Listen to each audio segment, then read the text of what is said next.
Hello and welcome to the WIHS Journal, Public Affairs from 104.9. I'm Paul Kretschmer. This is the second of 2 days of broadcasts on military veterans scammed and how the state of Connecticut is responding to protect service members and veterans.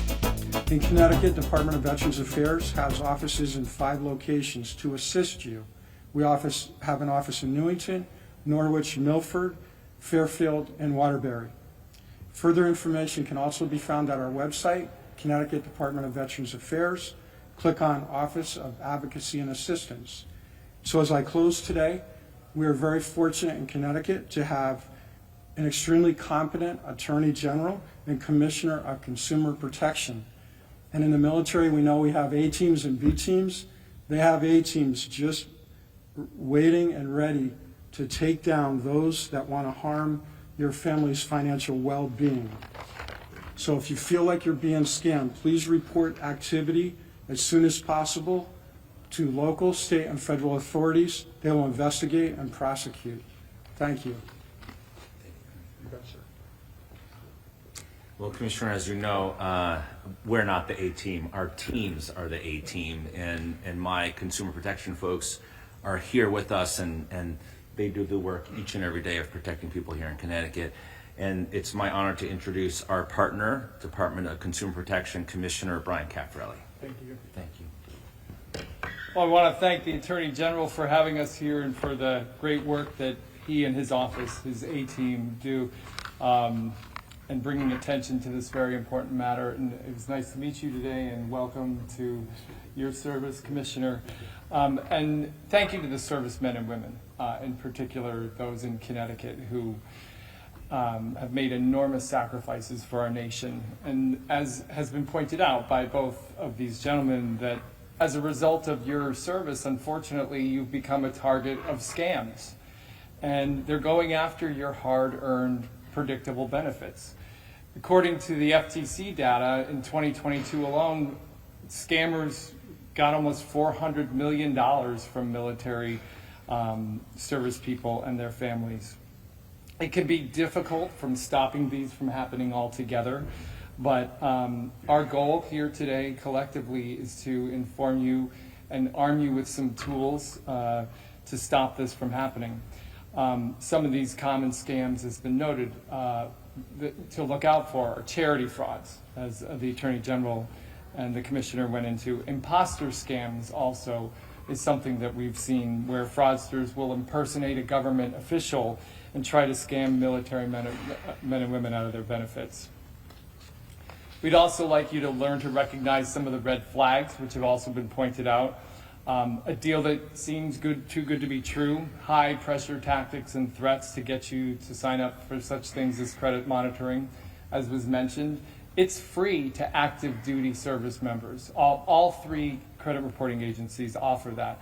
So if you're an active duty service member, credit monitoring is free, so we urge you to sign up for that. In addition to recognizing a scam, you can arm yourself with, protect yourself by doing some research.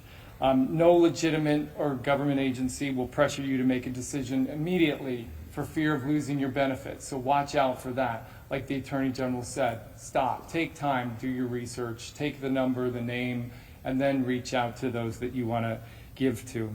Verify, as the Commissioner pointed out, anyone who is trying to assist you with VA claims or benefits is accredited. They are required to be accredited through the Office of the General Counsel at the VA. Some other things you could do: actively check your bank accounts, sign up for notifications. Your bank can notify you if there are transactions over a certain amount. Never give out any information such as your PIN. Sign up for the credit monitoring, and be part of the community that can help stop the scams by reporting it. Report it to the authorities, to the FTC, or to the Attorney General's office through their portal or their phone number. So again, I want to thank the Attorney General, Commissioner, and all of you here for helping us and get the message out to such an important community. Thank you. Thank you. Questions? The way to deal with a scam is not to be a victim in the first place. And so, as the Commissioner said, if you get a phone call, text message, email, know that in this day and age, in 2023, every one of us is a target. Every one of us is a mark, right? And people are always trying to scam us and focus on who we are and what we're concerned about. And so last week I talked about student loan borrowers, and the commissioner and I are focused on protecting student loan borrowers who number about 500,000 people here in Connecticut, because after the Supreme Court's decision in Biden versus Nebraska, now people are running scams saying, hey, I can help you discharge your student loans. Don't worry about what the Supreme Court said. That's a total lie. So they're doing that with service people, and the best way is to protect yourself and not to respond to an email, call, text message. No legitimate charity, government, institution, utility is going to call you and demand money right there. If they do ask you to give, like Save the Children, Red Cross, any legitimate veterans or military-related charity, you can just take their information, check if they're registered, go to the website on your own initiative, on your own action, and then give.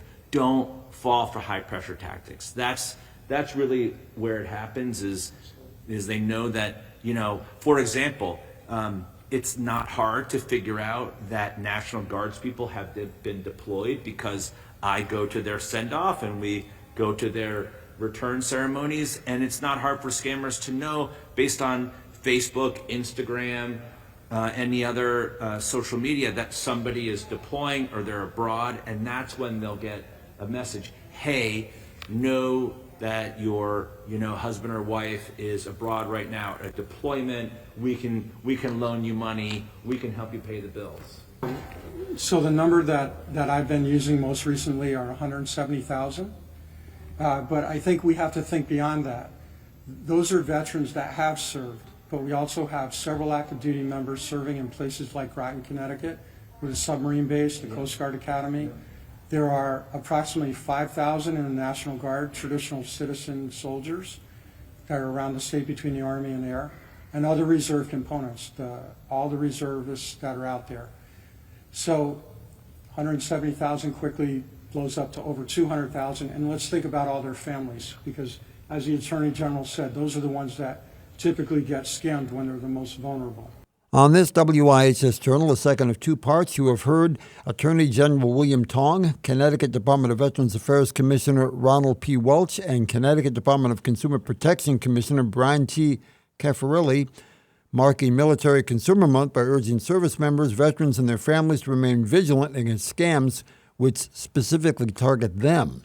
According to the organization Disabled American Veterans, around 16% of veterans describe losing some money to fraud, while nearly 80% have reported scams explicitly designed to exploit their military service. The most common scams targeting active duty service members and veterans include payday loan scams, one-time password scams, loan and credit card scams, and car sale scams.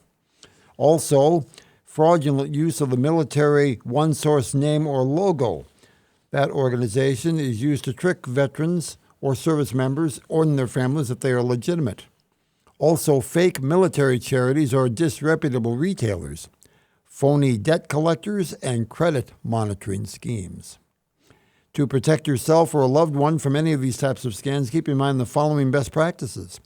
Applying for benefits through the VA is free, as it is talking to a veteran service officer who can help navigate the process.